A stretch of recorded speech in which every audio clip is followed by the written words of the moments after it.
Obviously, AI, sales agents, friend or foe.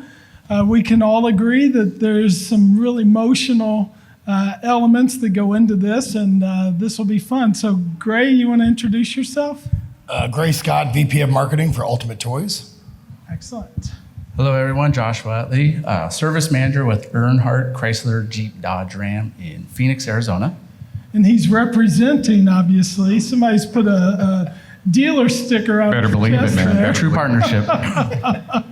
And Scott Traylor, Vice President of Sales for Mia Labs. All right, excellent. So, first off, I'd love to start with just to get your all's opinion. So, if I were a dealer and I was coming up to you, Gray, and you and I have worked with countless dealers over the years, they always are pretty provocative with their approaches. So, is AI as a sales agent really a friend or a foe? Should I dive into that? It's an absolute friend. Yeah, so I think it's a necessity really today when we look at the landscape of the automotive dealership. I don't say the quality, but the quality of talent, and those who want to come to work, and those who just come to work to sit around and make a few dials, right? Or respond to a few leads. My background using AI and AI agents goes back to like 2017, back in Conversica days. And that's just if then, right? It was more of an intelligent agent versus AI. So I definitely think it's more of a friend. Good. Josh, obviously you've become friendly with it, but what was your initial reaction when someone suggested it to you? Well, so actually what happened is I did have a previous tool to Mia, and it was not my friend. I'll leave the name out, but I know I needed to change the way that we were doing our business, right? And it was all about the customer experience and driving the customer in.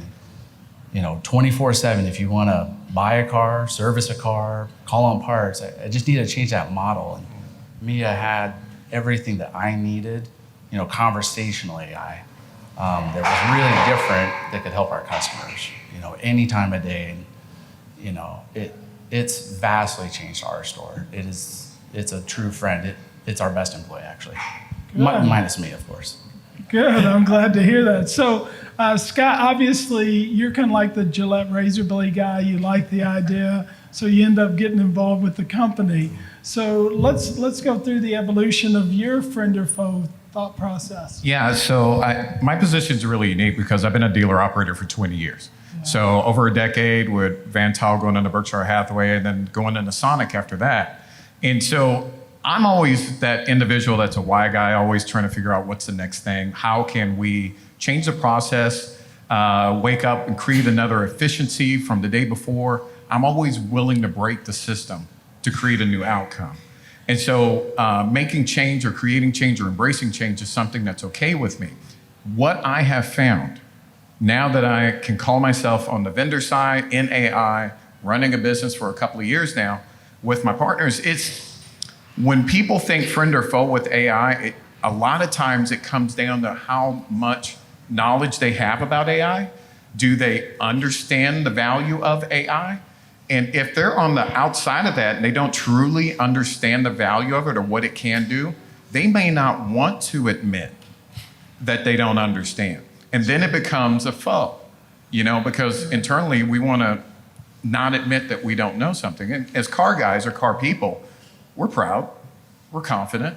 We don't want to just jump out there and say, I don't know this subject. But I think a lot of this trends into that, and if the person has some level of technology understanding in their history or embracing of technology in their history, it becomes a friend. They're actually open-minded to it. But if they're an individual that's kind of technically challenged, if anyway, or they haven't experienced it just in their group, then it's a completely different conversation. I've literally had that conversation where somebody just didn't understand it, and we tried to slow the process down, but it wasn't the right time. Sure.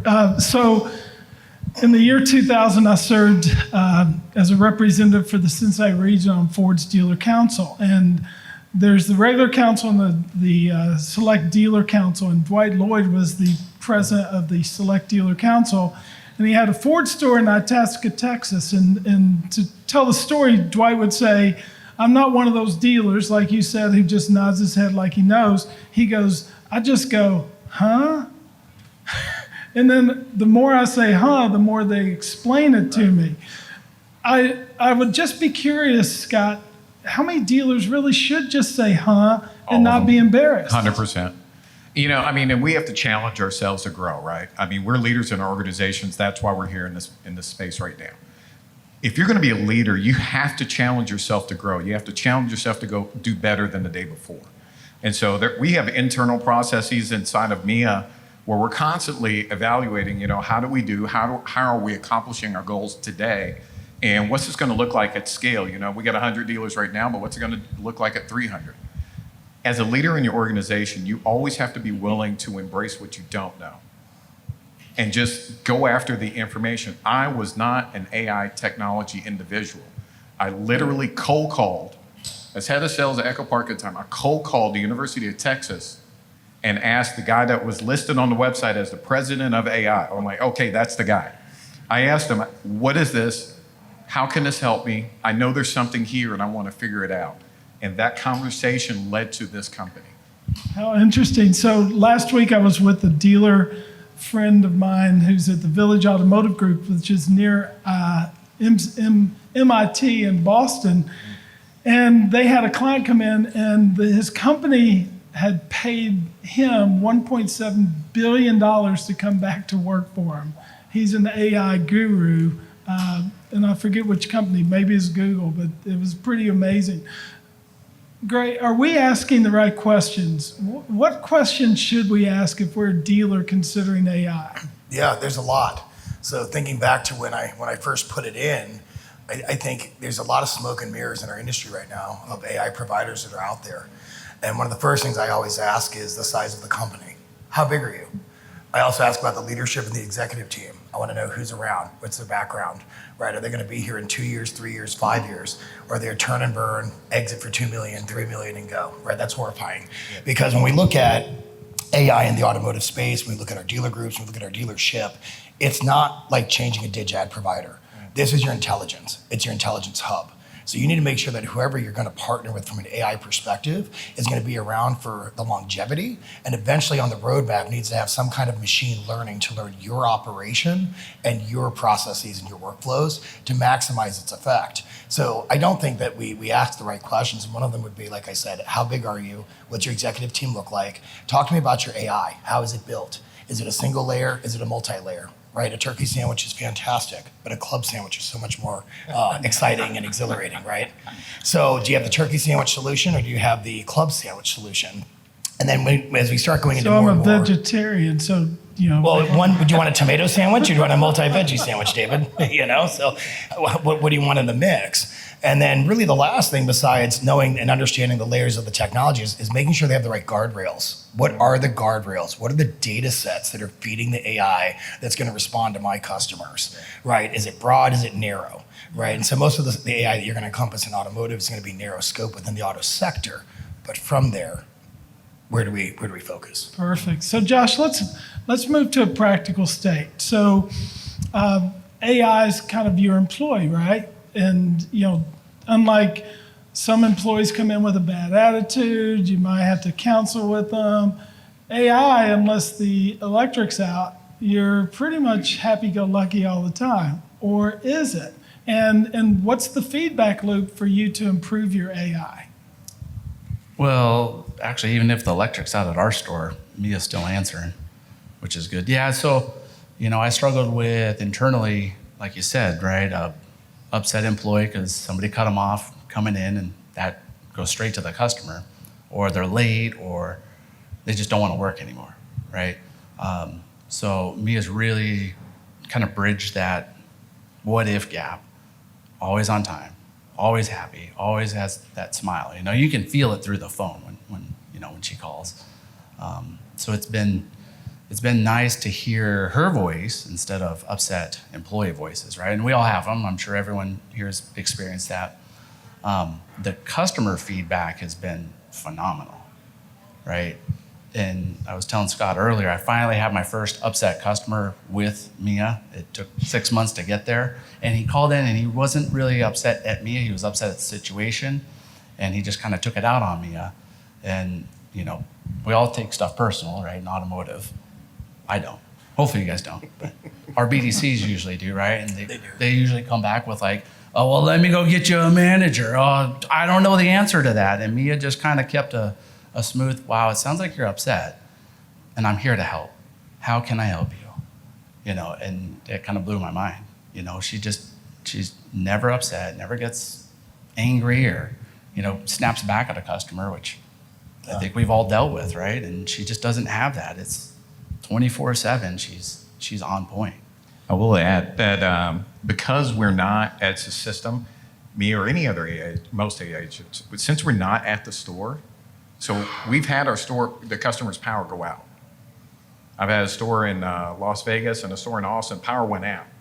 And GM's like texting us saying, hey, the power's out, you're gonna have to reset your AI, you're gonna have to reset Mia.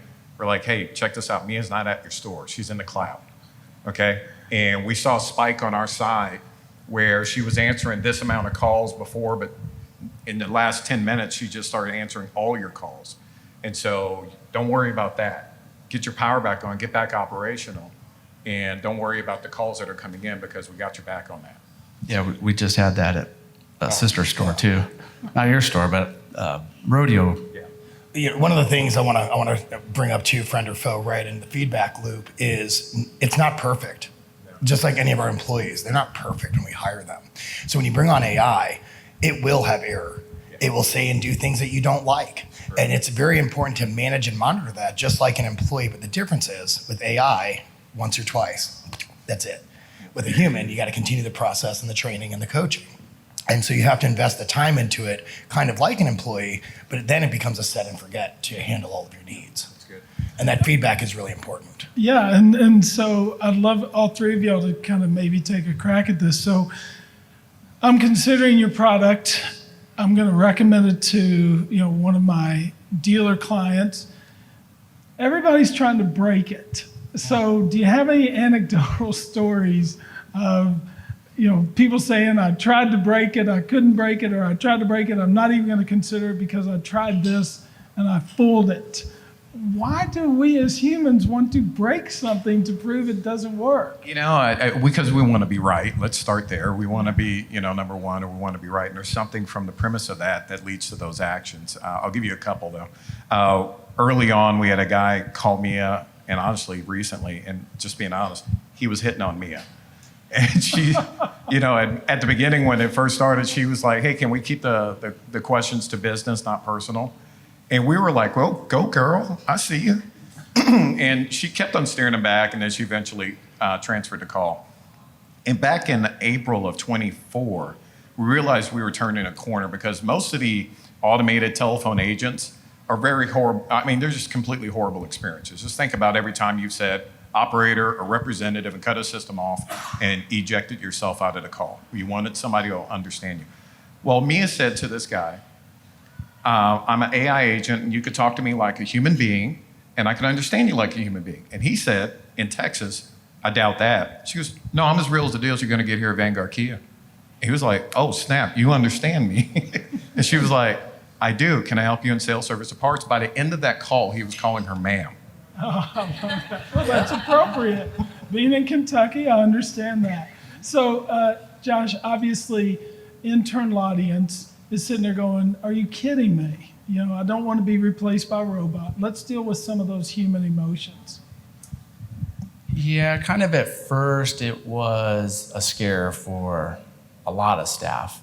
And it was, hey, look, we're not here to replace you, but we're going to try something different to better suit our customers' needs, right? So when I initially installed Mia, it was on the back end of my calls. So if we didn't answer at the store, let me put her on the back. She can handle the overflow. And as we tweaked Mia, it got better and better and better. She takes all my calls now, but I still have my same BDC staff. And we tried to make it a marriage, really, right? So if Mia couldn't answer it and went to the store, if we still missed that opportunity, my internal BDC will still reach back out and say, hey, it looks like we got disconnected. Mia was unable to answer whatever that question was, if she was hot or not, right? And so it was just embracing the staff. Hey, it's not here to replace you. Now, if I lost somebody, I wouldn't replace them because Mia can do what the BDC staff was already doing. So I'm not in the market to replace them because it is a marriage, right? They work together. And I wouldn't ask anybody in here if they were considering, hey, maybe this will replace my BDC. Hey, keep your BDC, put Mia on, put her on the back end, and make sure you're very, very happy with it, which you will be. And then just integrate her into all your calls. And that, because she takes all my calls, every single one, into service. So great. You're a formula kind of guy. Obviously, you're a scientist to some degree. What are the consideration sets? How do you coach a dealer who's trying to make this decision? Well, it's so simple, David. It's what is this entire conference starting with today? Culture. So you have to develop the culture around the adoption of AI. We are not here to replace you. We are here to augment what you're doing. We're here to allow you to handle the more tedious tasks that you're specialized in and let the AI handle the low-hanging fruit.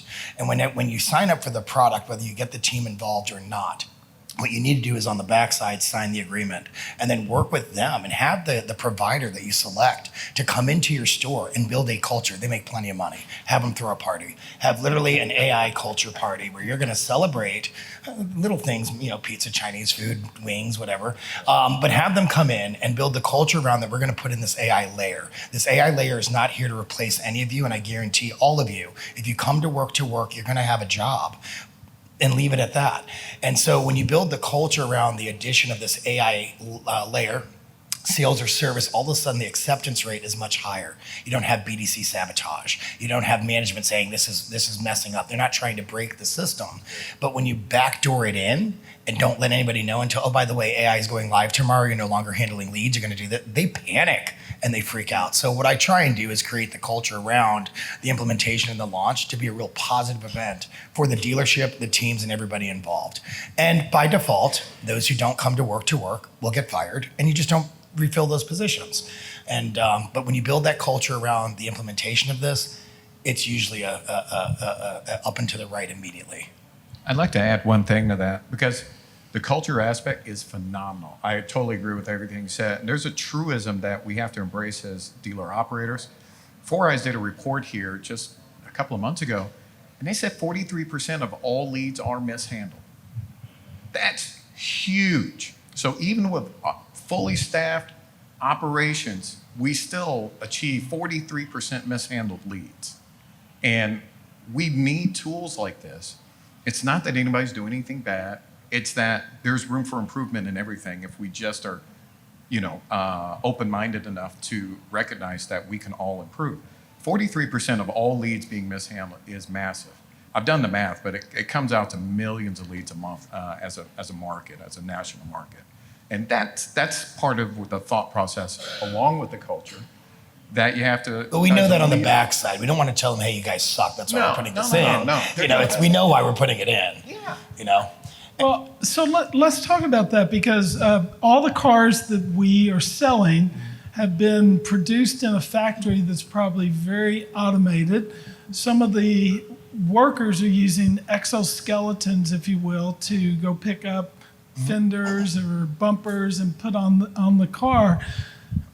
It seems to me that AI is, in some ways, kind of an exoskeleton to where it kind of wraps around the employee and protects them. When you launch it, and I'd be curious because you've had to study this, what's the right environment? What is the prototype of the dealer who they just get it and this is going to work versus a dealer to use let's try to walk away from this a little bit? Yeah, we use the term champion. So when we bring in a new dealer, we search with the dealer leadership for a champion on staff. And that's usually going to be like somebody who, if you brought in a new salesman or you brought in a new BDC agent, you're going to turn that new person over to this champion. And that champion is going to train them up, teach them processes, teach them the word tracks. This is how we do business here, and get them up and running on their feet. We look for operations that have champions. We look for operations that might be utilizing some level of technology already. We love that. And if we can get that blend, we have a really good environment and opportunity for success. The reason that Josh has had so much success at his store is he embraced literally from the beginning our software as a new employee, and he looks at her not as a system, but as a staff member. And he knew that bringing on this staff system member, if you will, was going to require training. And there was no him telling himself stories that it wasn't going to be that. We need to train up this new staff member. You need to train up this new AI system. It's the exact same process. But to Gray's point earlier, once you train it up, that's it.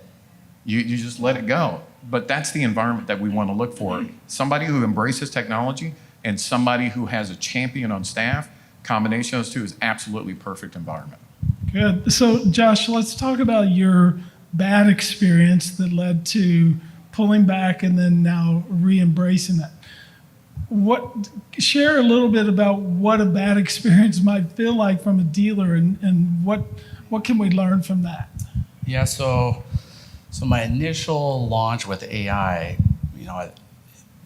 I don't want to say I was sold a bill of goods, but it was, hey, I've got an AI piece that's going to help drive the store more traffic, sales, and service.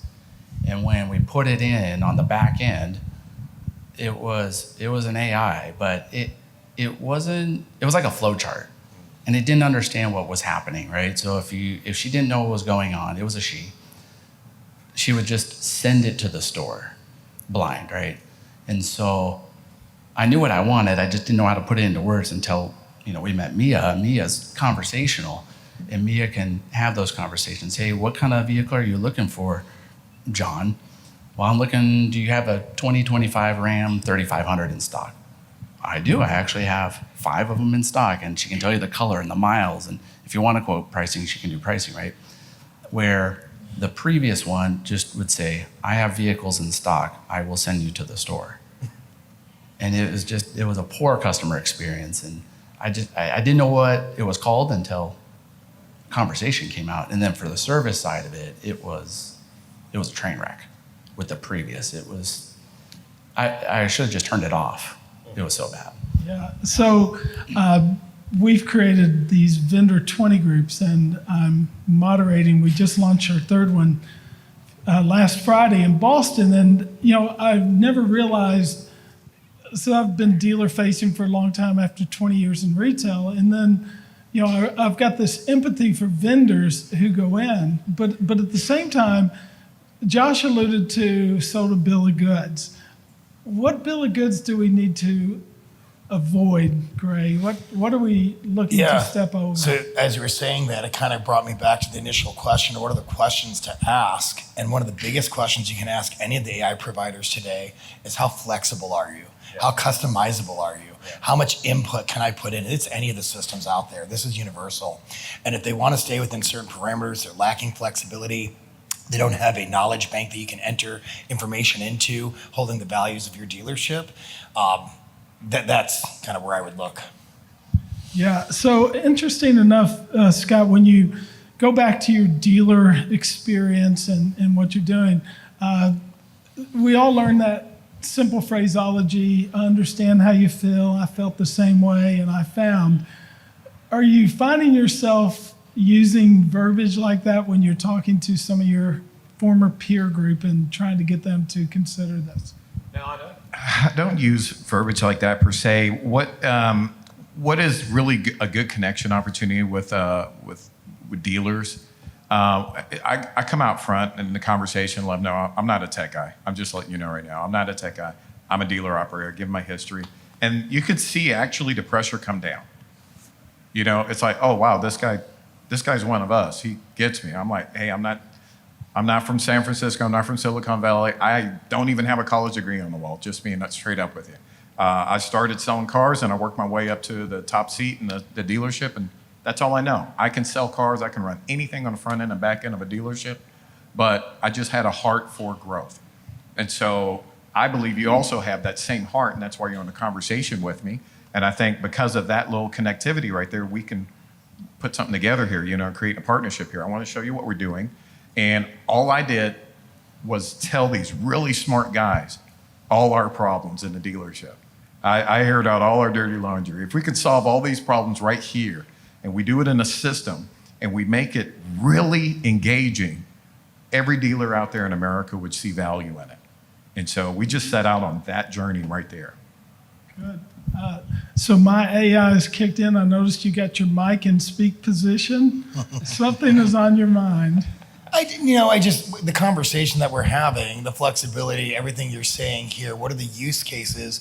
It's a no-brainer, right? If a dealership, for example, is closed on a Sunday and you can't answer sales or service questions, why would you not have someone that's there to do that? And I think back to when I was fully in a more standard retail environment, we actually had someone that would work on a Sunday to answer sales questions but not push the sale, so we stayed within legal parameters. And so that's kind of where I'm like, there's so many use cases here beyond just this that, and then if you close at 8:00, what about the people who want to, make an appointment at 10:00 or have a conversation at 11:00 comparing vehicles, because that's when they're available to actually, the kids are asleep, have a breath, and do things. There's just so many amazing use cases. Again, it goes back to, if you're not implementing some layer of AI within your operation, I guarantee you your neighbor is. And if they're not, they will be. Got something you'd like to add to I want that? to jump in on that too. That's a good point. Just by a show of hands, how many are from a dealer? And how many are closed on Sundays? There you go. Good for you guys. Yeah. So I guess I could at least throw this, because to me it's a big number. If you're from a dealer and you're closed on Sundays for service, how many appointments do you guys set every weekend? Let's say Saturday and Sunday. Does anyone set appointments via phone? Yeah, it's hard, and some states have blue laws, and, Yeah. and I am curious about that. So I'll kind of give just a very quick example for at least my store. So when was the last holiday? Memorial Day? I think it was, The yeah. big one? Was President's President? Day? Thank you. Thank you, Emily. Memorial's coming. We set 40 appointments over a weekend from the time we closed on Saturday to open a business Monday. And that's without any staff members. It was just Mia, right? And that's Yeah. just for service. It was an AI agent. It was an able AI to do all agent. that work for you. Yep. I think that's a selling point, right? A It's- GM comes in on a it's Monday huge. to 40 appointments. And it's like, oh, yeah. We're talking about sales, right? Oh, I got 6 sales appointments and I sold 2 cars today and we had minimal human interaction. And one last thing, society is getting used to talking to AI. Yeah. Frankly, and I'm in the industry, I'd rather schedule through a bot than a service writer all day, period, right? And how many others feel the same way? And the frustrating part is make sure the AI is clear. Make sure you can try to mess it up, right? Try and put it for a loop. See how it handles you and think of you as your worst customer, right? Yeah, so it's interesting. I want to talk about some of the nuances in the system. So y'all can tell through my accent that I'm from upstate New York, right, Todd? So my southern accent is something I'm used to. It's a comfort. When I hear other people who speak like me, I feel comfortable. With chat, I've also heard that dark hair in the Northeast is what you want to have on the chat look, the agent, and then California, maybe a blonde-haired agent and such of that nature. Do you have that kind of flexibility, or do you go for neutrality? So in the voice, and I got 2 points I want to bring up on this. On the voice, we actually update our voice often. Okay, a couple of things. One, we update the voice because we're always looking to improve. Yes. Okay, so the voice of Mia from a year and a half ago is completely different than the voice now. The voice of Mia a year and a half ago, honestly, we were buying the voice. Now we're sampling and creating our own voices. Most of Mia's voices right now are staff members. So we just say, hey, sit here, say something. Okay, and we take that and now it's Mia's voice. So we were able to even push that to the point where our next feature, which is going to be outbound calls, we can take your rock star salesman that's been on staff for 10 years and has 10,000 people in his database, and that salesperson's voice, we could take a 6-second sample and call that salesperson's full database as that salesperson and say, hey, I want to sit down with you, whatever the promo is. We can do that. We can change up, and we are flexible, to make those kind of adjustments, especially like when we switch over to Spanish. We have flexibility with the dialect, things like that. We want to make sure we get it right for our guests. So we give our guests options when it comes to small nuances like that. We don't necessarily go to a guy's voice, because that would be off-brand for us as a company. But I think it's important to point this out for individuals that are considering any type of AI for your store. We're talking about voice, and we just kind of landed on voice, but there is text. And if you're considering text or using text versus voice, and you're trying to figure out, I got AI, what's the difference? I think it's good to point out, there's an old rule of thumb that says 90% of all communication is nonverbal. You ever heard that?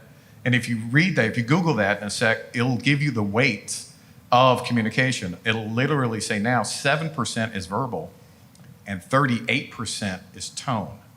Then 55% is body language. So if you're going with a text option, which is cool, text works, text communicates, but you're communicating with 7% of a human mind. The split second you add voice to it, you pick up 38%. It's like a 500% swing in connectivity with the guest, with connectivity and engagement with your guests that gives them a better experience because they're being understood and they can understand the system. There's a difference there, and I think it's worthy of pointing out in this environment that if somebody's considering text or voice conversational AI, those are some of the backgrounds on it. Cool. So, Josh, I'd be curious, as you've experimented, you got to be sitting there going, and yes, what else? So what is AI missing that you want added in your operation?